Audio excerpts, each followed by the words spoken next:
Good evening and welcome to the show which, according to the Daily Telegraph science pages, has a limited appeal to certain viewers. People whose brains have smaller frontal lobes have trouble getting Have I Got News For You's smart aleck punchlines, preferring physical humour of the Benny Hill kind. So just for those viewers, here's a sneak preview of round 2.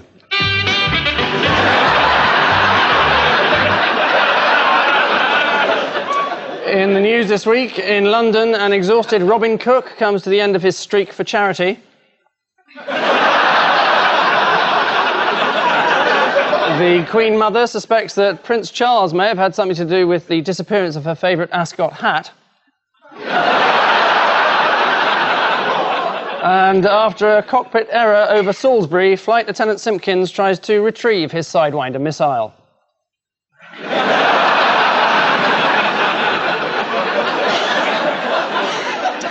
On Ian Hislop's team is the man who's made a career out of making people disappear, as our viewing figures for tonight's show will sadly prove, Paul Daniels.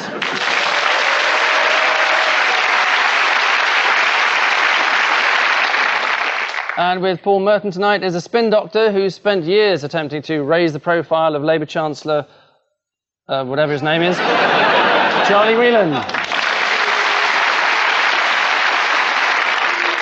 Round 1 features stories from the news. Hope that doesn't come as too much of a shock. Paul and Charlie. That's Robin Cook, saying hello to people. That's John Simpson, famous BBC reporter. That's Alistair Campbell, spin doctor for the Labour Party. What was that pink thing? That was Alistair Campbell. Oh, right. Nature can be cruel. Well, the BBC have been accused, in the person of John Simpson, of being anti-British, I believe. John Simpson is alleged, to have a certain Serb bias in his report. Well, he's sitting in Belgrade, which is a bit of a problem. And his major fault seems to be that when the bombs come down, he doesn't say, all the Serbs are running around saying, great NATO, more, kill us, please. Well, normally when the government complain about the BBC's treatment of something, the BBC just give in.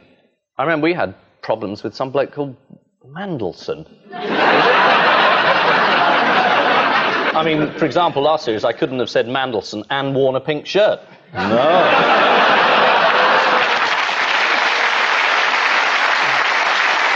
So, yes, who was NATO recruited this week? You did mention his name earlier on. Robin Cook. I think he's been there for a while, actually, Robin Cook. But that is a name that I mentioned earlier on, though. Yes. Robin Cook said that Simpson should come home. That's something Cook's wife used to say to him, but... I think the expression was actually pull out, which is definitely...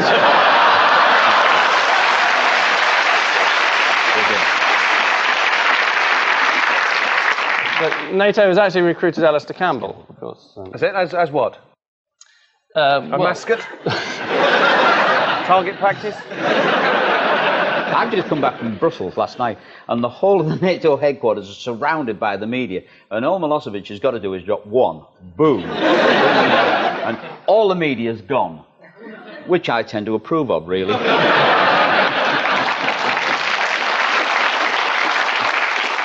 And who's been writing to Robin Cook this week? Someone you wouldn't expect to write to Robin Cook. Shirley Temple? Goofy. No, it's actually Milosevic's wife. Mrs. Milosevic.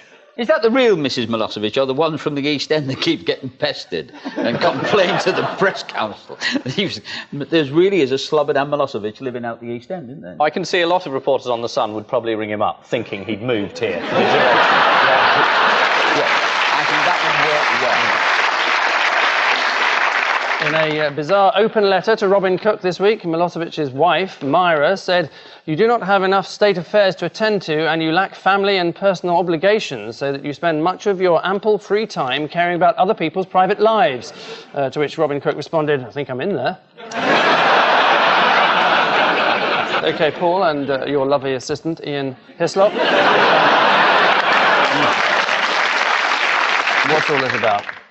The Queen is on a jaunt for her birthday and doing goodly deeds across the nation. Which nation? That one out there. That they all look alike one.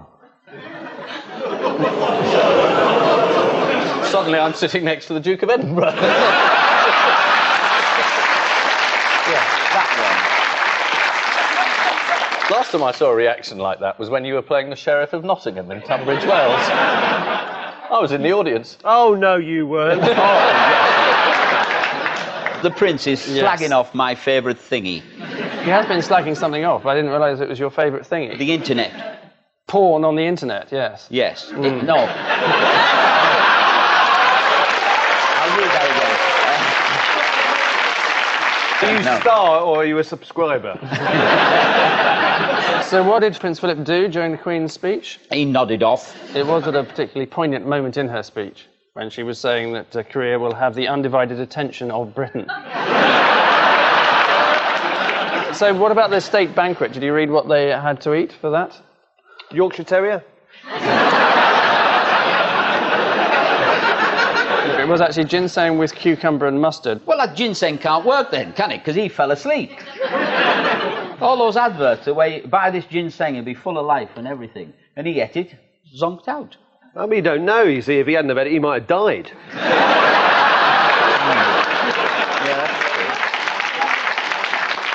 It is, yes, the royal visit to Seoul, where the Queen and Prince Philip met some of Korea's 1 million unemployed, and the Koreans met 2 of Britain's.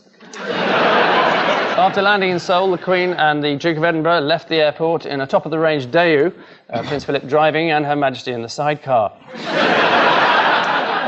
Paul and Charlie, nothing as helpful as film footage for you. Instead, a headline to decipher: a rough justice for school kids. A headmaster hired, well, I guess it's the clues in the rough bit. He hired a sniffer dog to sniff out drugs, and without telling the pupils who had gone to the school, and the dog found loads of stuff, and kept some of it. What was the dog's name? Mr. Johnson.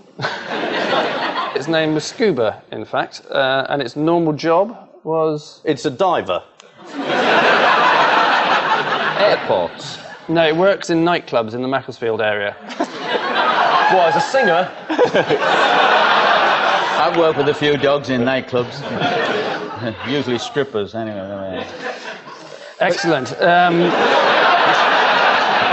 I thought you said you were going to leave the country if Labour got elected. No, actually I didn't. That's my most quoted thing, and I never ever said it. And I find that really sad, because I would like to have said it. I did say I will leave the country if Labour get back in and do this. And I went through the things they did in the 70s, which they haven't done. They've just continued Tory policies, so it doesn't matter, does it? You're going to sit there and take that, Charlie? Absolutely. Good. Wise boy. No, there is another famous sniffer dog who is even better than Scuba, in fact. She's called Tammy, and she's a collie, and she's so good that she has 24-hour protection and a guard dog looking after her. Her speciality is sniffing out shellfish. Is shellfish a drug? No. Then why train a dog to sniff out shellfish? I think it's illegal importers of shellfish. What's a rucksack full of oysters coming through Heathrow? Excuse me, sir, did you pack these shrimps yourself? This is the headmaster who's using a sniffer dog to search for drugs at his school in Stockport. Security officer Steve Warren, in an interview with The Sun, praised the school's unique stance in dealing with the problem of drugs. A lot of headmasters just bury it under the carpet. Suspicions that pupils were taking cannabis were raised when children actually started eating what they'd made in home economics. And finally, Ian and Paul. Straw 0, Liverpool 1, Straw OG. I don't know anything about football, do you? No, but I don't think Jack Straw is a football team. You don't think, but you're not certain, are you? I think this is the Home Secretary. What did Jack Straw do to Liverpool then? He made a gaffe. He was talking about Liverpool and he said, they're always up to something, aren't they, people in Liverpool? I think a lot of people in Liverpool believed he was suggesting they were all criminals. I bought an advent calendar in Liverpool and all the windows were boarded up.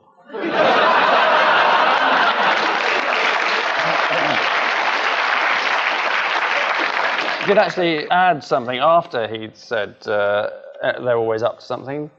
Don't tell anybody in Liverpool that I said that. And who was he talking to? Somebody from Liverpool. He was actually talking to a room full of journalists. So what are the other cock-ups that Straw has been responsible for? None at all. It's been... He's right. There have been one or two, you know, slight problems in the straw area. I can't think of any. I mean, I think he's been, Shall I just remind you of one or he's two? been the best Home Secretary we've ever had. How about the Lawrence inquiry, where he revealed the informant's names and addresses and then went... That wasn't his fault, that was the That was the civil judge. servants. That was the McPherson. Don't attack the Home Secretary. You can have a pop at a judge, for God's sake.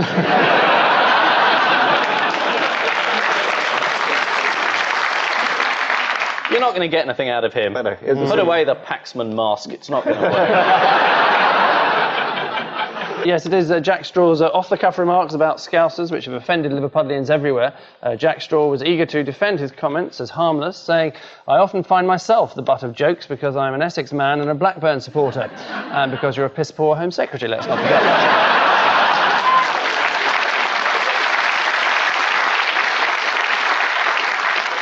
Scousers are notoriously quick to take offence, or for that matter, anything else they can get their hands on. At the end of that round, the scores are like the legs on a genetically modified chicken, with 4 on each side.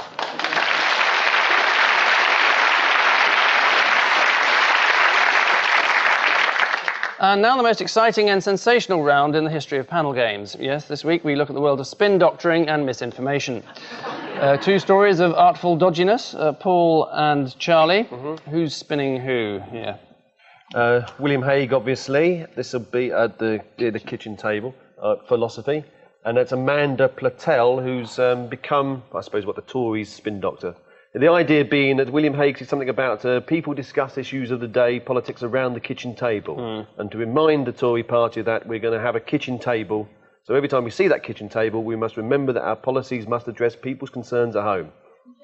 I think somebody with a very ready wit sold him a kitchen table. And he had to come up with some excuse for buying it. As a Conservative, does that grab you, seeing a kitchen table? Do you think, yes? Well, no, a dining Dead room wood. table. Dining room. King Arthur had a round table, didn't he? Yes. Yes. He didn't come to a very good end, did he? He was there a while, though. Yeah, wife ran off with someone. I must interrupt, I'm sorry. Why? The kitchen table is in fact only a symbolic... I found the last Conservative in Britain. I want to grill him while he's here. Well, physically, be my guest.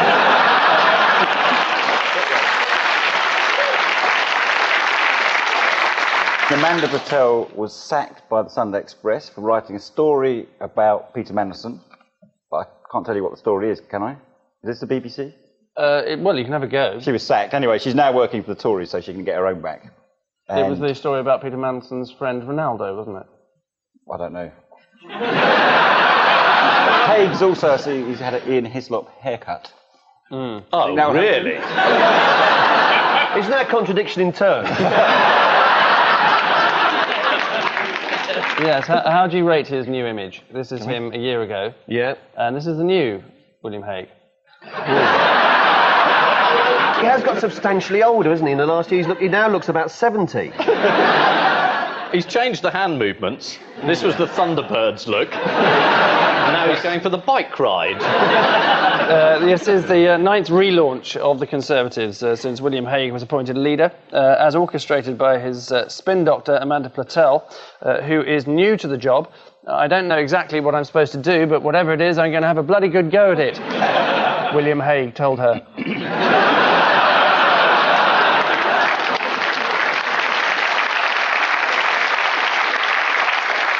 Ian and Paul, your piece of kidology.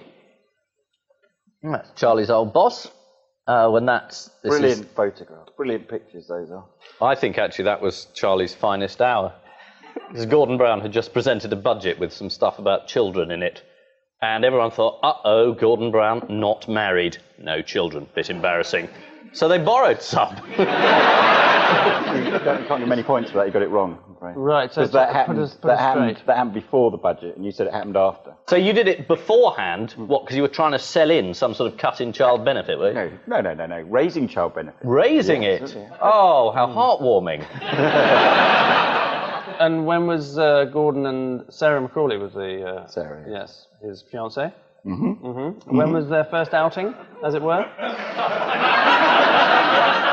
Didn't you take the photographers there? Oh, we took them to a restaurant. They enjoyed that. What a great photograph. Yeah. It's not posed or anything. No. I'm an innocent in all this, you see. I just assumed all this stuff just happened naturally, you see. I didn't know it was all rigged. So when you hold a press conference to advertise your coming series... I don't hold them. Well, how do people find out about what you're doing? Word of mouth. Don't watch. I don't have a coming series. You haven't got a coming series? I don't have a coming series. Oh, right. No. Once television went cheap, I decided to go and work abroad, and that was it, yeah. Do you pay any tax in this country? Yes, I do pay my taxes. I used to be a local government internal auditor, dear boy, and I know the tax system of this country better than you do. I work for the Chancellor of the Exchequer. I know the tax system.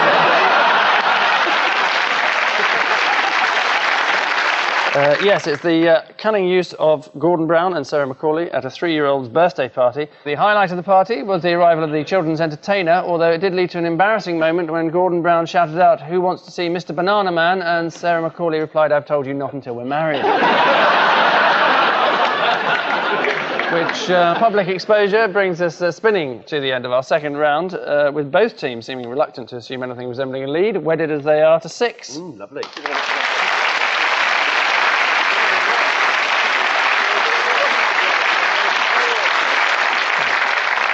And so to the bear pit that is our odd one out round, individually contested, fought over and most often lost. Paul, your groovers and shakers are Elvis Presley and Widdicombe, Theodore Roosevelt and Giles Brandreth. Well, I don't know. It's got to be teddy bears is my first thought on this, because Teddy Roosevelt shot a bear, and then teddy bears were named after him. Elvis Presley, we know he sang a song called Teddy Bear. Giles Brandreth lost a chess match to a teddy bear. No, Giles Brandreth probably... I don't know, he probably collects teddy bears, doesn't he? All the others have owned teddy bears, apart from Teddy Roosevelt, who shot a bear. So he's the odd one out. Is the right answer. Hey!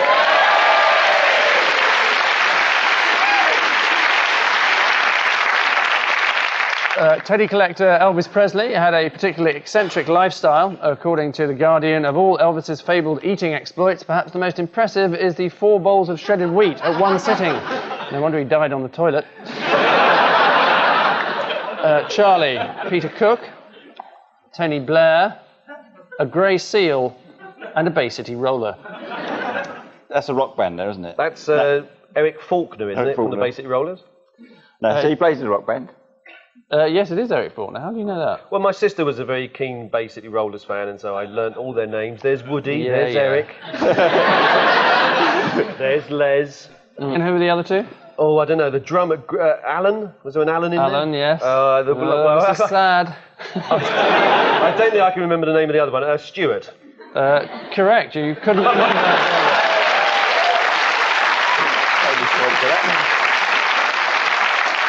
No, you were correct in assuming you couldn't remember it. It was Derek.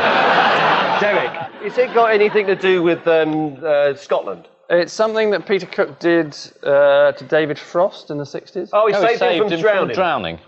Which Paul said Yes, Peter Cook saved David Frost from drowning in America. Right. And he said it was the only thing in his life he ever regretted doing. Yeah. The odd one out's Tony Blair, because he didn't save anyone from drowning. No, he did. He didn't. Oh, he is that true? Made it up. Yeah. Alistair Campbell made it up. They were all reported as saving someone from drowning. With the exception of Eric Faulkner, who was saved. I bet that's right. Because the seal saved a boy's life, didn't he? Grey Seal, in fact. Grey Seal saves the life of Charlene Camburn. Little girl. Well, we assume so, yes. Fine. I was only mildly wrong. In the North Sea, yes, in February. Do you want to know a fascinating fact about grey seals? I bet you haven't got one. I have. Go on then. They're colourblind. No, they don't know they're grey. They can detect movement of haddock with their whiskers. It's astonishing, isn't it? So you mean if somebody's moving a box of haddock somewhere in Dundee... I'm going to give you 1 point. The answer is that they've all saved people who were drowning, except Tony Blair, who saved a person who was waving. According to the skipper of Blair's boat, the man was not drowning, but if we hadn't been there to help him, he would soon have been in big trouble. There's no telling what might have happened to the experienced scuba diver several inches from the nearest beach. Ian, your proper Charlies are Peter Mandelson, Ron Atkinson, Charlie Whelan, and the Royal Yacht Britannia. That's a horrible picture, isn't it? That's a horrible picture of me. Where'd you get that from? No, that's the Britannia yacht. Only one of them is auditioning for Village People.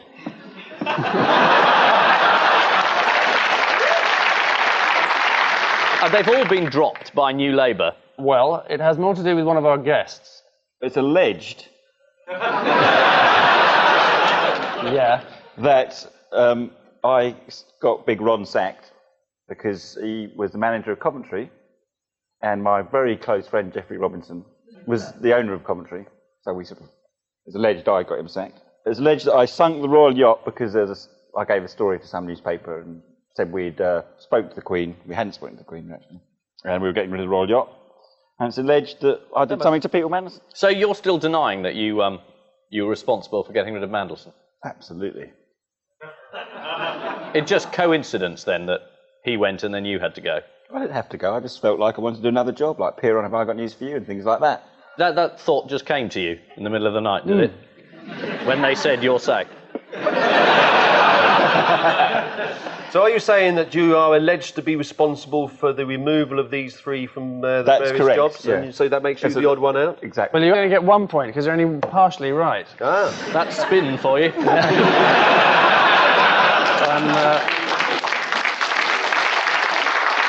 So the answer is, our answer is anyway, that they have all been axed as a result of Charlie Whelan's spins, with the exception of Peter Mandelson, whose demise was in no way related to Charlie Whelan whatsoever. At all. In an interview with The Independent, Peter Mandelson was asked whether he believed that his sexual orientation should be a matter of privacy. Yes, I do. My personal life is private, and I think others should respect that. Ooh, get her.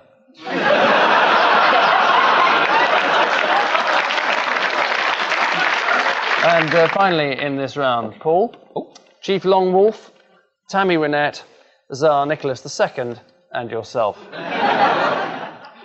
Which tribe was Lone Wolf? It wasn't a try, it was just him on his own. Was he? That was Lone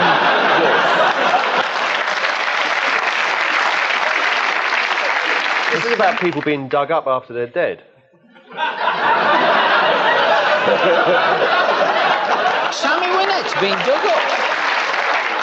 Tammy Wynette was recently, the body came back up again because the daughters were claiming that the husband was conspiring with a doctor and giving her the wrong medicine. Tsar Nicholas was, his bones were dug up, weren't they? And they DNA'd, was it Prince Philip? Paul here hasn't worked for a few years. I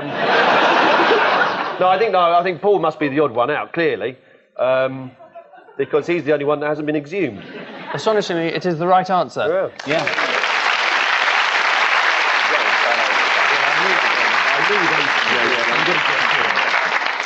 Although there is a reason why we chose Paul. In 1994, you claimed that you died for 5 hours at the Prince of Wales Theatre. I've had gigs like that. Yeah. Now, I have no recollection, but I know that they got me to the hospital, and I was still breathing then, but then I went, and they brought me back. Yes. Bring them back alive. You claimed that you saw what was on the other side. What I said was, there's no sensation. What happens when you pass out is when you pass out. There's no living sensation. So I said, death must be like that. Do you think it's a bit premature to say that after a few hours? You mean you've got to wait for the lift to go down? On the big voice to say, we like you not a lot, but a little.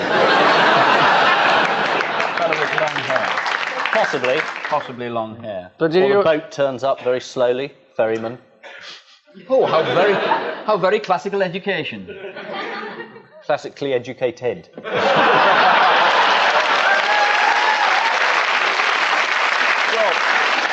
Tammy Wynette once owned a car that had bull horns on the bonnet, rifles on the wings, pistols for door handles, a saddle between the front seats, and a horn which sounded like a cow mooing.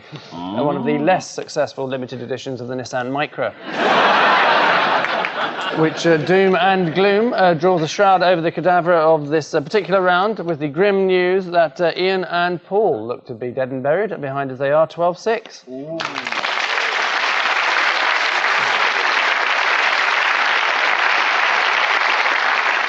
And so to the friendly, if slightly over-familiar feel of our final missing words round, a choice selection of half-formed headlines, including many, if not less, from this week's guest publication, the reliably entertaining Abracadabra. So stand by for Cat's £20,000 what? Divorce settlement from Owl.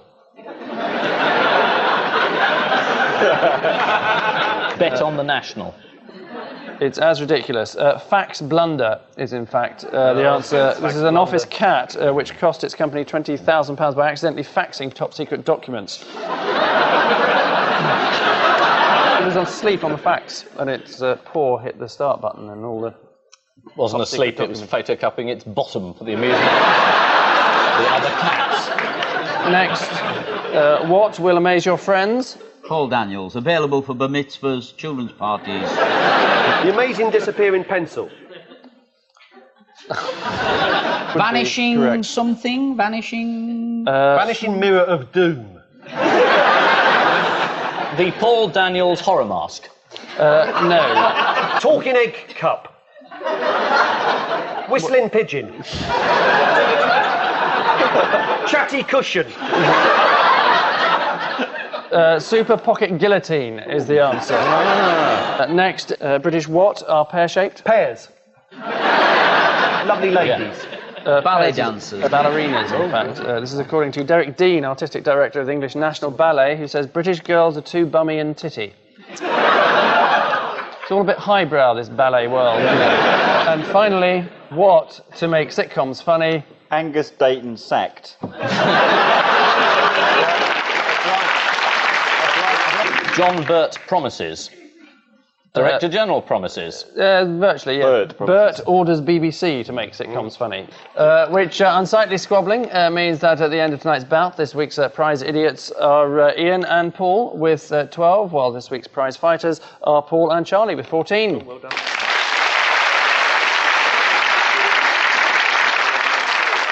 And I leave you with news that in Washington, President Clinton reveals how he should have handled Monica Lewinsky differently. Still unfamiliar with the layout of his new house, Alan Clark regrets allowing photographers into the library. And finally, budget cuts on her TV show force Vanessa Feltz to get a lift into work. Good night.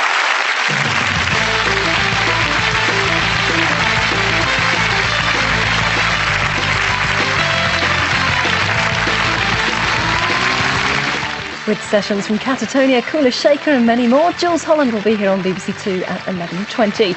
Up next, world-class snooker from Sheffield.